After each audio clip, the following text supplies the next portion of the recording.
안녕하세요. 아이를 이해하는 공간 언어치료사 아이혜입니다.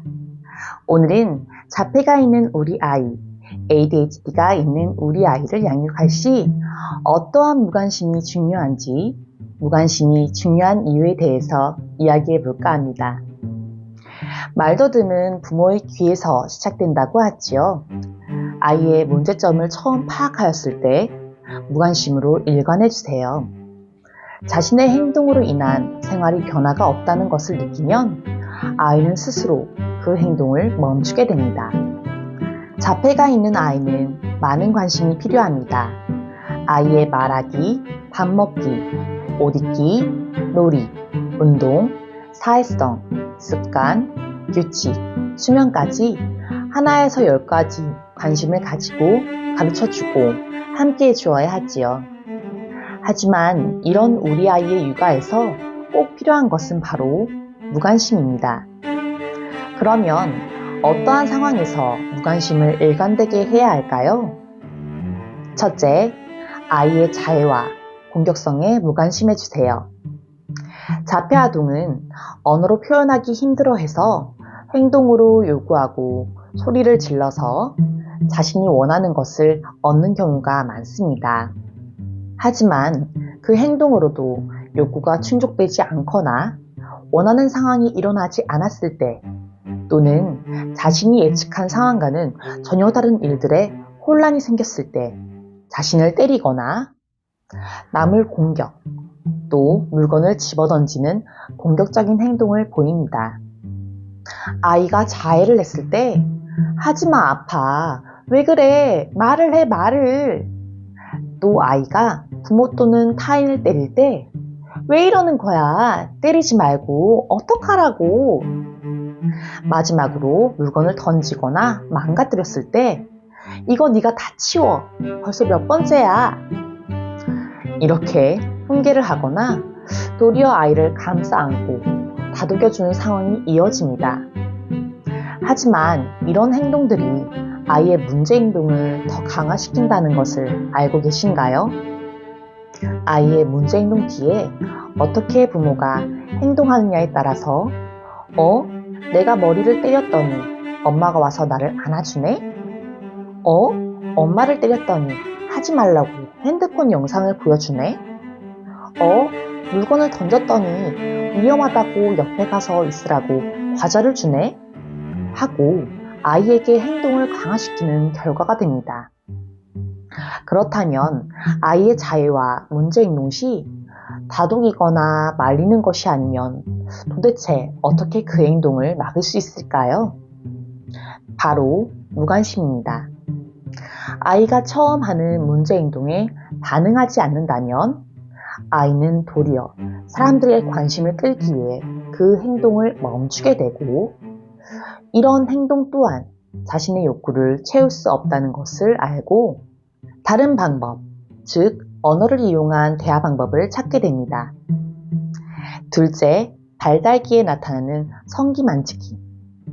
아이들은 1세에서 3세까지의 학문기, 3세에서 6세까지의 남근기를 거치며 감각적인 정신적 성숙기를 거칩니다. 그 사이에 자신의 성기를 만지며 노는 아이도 있고 심심하거나 겁이 날 때에도 바지에 손을 넣는 아이도 있습니다.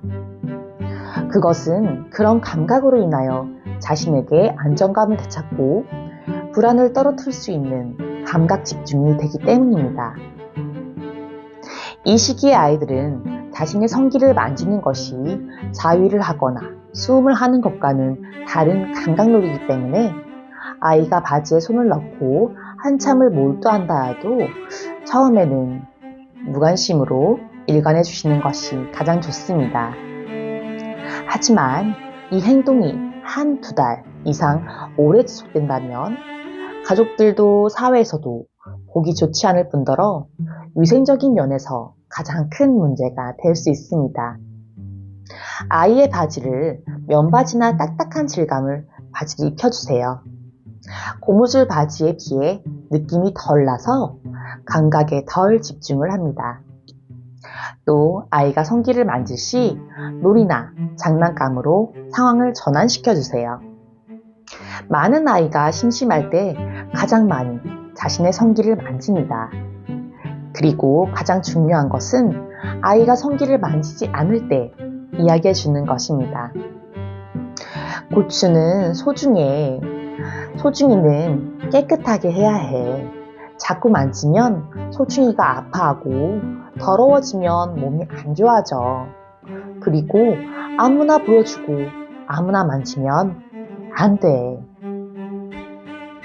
셋째, 아이의 심한 장난에 무관심하기. 5, 6살 때만 해도 그럭저럭 큰 소동 없이 지내던 우리 아이가 7, 8살, 즉 학교에 가는 나이가 되면서 힘도 세지고 키가 커집니다. 그리고 심한 장난이 시작됩니다. 화분 엎어뜨리고 깨기, 쓰레기통 발로 차서 쓰레기 엎기, 테이블 위의 물건들 팔로 싹 쓸어서 바닥으로 떨어뜨리기, 건물의 계단 2, 3개씩 올라가거나 내려가서 넘어지기, 방문을 쾅쾅 닫고 소파에서 방방 뛰어 주위 사람들 혼란스럽게 만들기 등 많은 심한 장난이 있습니다. 이런 장난이 시작되면 부모님들은 화났어. 그래도 화분 만지면 안 되지. 위험해. 심심했어. 그래도 쓰레기통 발로 차면 안 되지. 더러워. 등 아이 감정에 공감해 주시고 타일러 주십니다. 하지만 이러한 상황에도 일관되게 무관심으로 대처하셔야 합니다. 왜냐하면 그런 감정 공감 또한 자기 행동에 대한 반응이기 때문입니다. 실제로 문제 행동과 심한 장난을 일삼는 아이들은 많은 관심과 자신의 존재에 대한 확인을 하고 싶어 합니다. 그래서 더 일부러 참지 않고 주변 지형지물을 이용하여 심한 장난을 치는 것입니다. 이럴 때에도 일관되게 무반응으로 반응해주세요. 자신의 행동에 부모와 타인이 반응하지 않으면 금세 그 행동이 재미가 없고 실증이 나서 그만두게 됩니다. 그런 후 화분에 흙을 같이 담거나 쓰레기통에 쓰레기를 같이 정리해주세요. 아이가 거부하면 아이 손을 잡고 어른이 같이 담아주세요.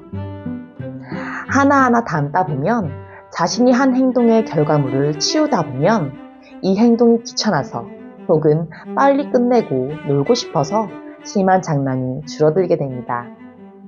무관심과 무반응, 자폐, ADHD, 발달장애 아동을 키우며 그리고 비장애인 아동을 키우며 꼭 필요한 것입니다. 다만 자해, 문제행동, 심한 장난에 적어도 1~2달 일관되게 무반응하였는데도 불구하고 계속 그 행동이 더 심해지거나 이어진다면 다음 사전책으로는 다른 상황으로 전환해주기, 아이의 감정 읽어주며 공감해주기, 기다려주기, 심한 장난을 칠 수 있는 안전한 장난감 마련해주기, 체육, 공놀이, 수영, 등산 등으로 에너지 발산하기가 있습니다.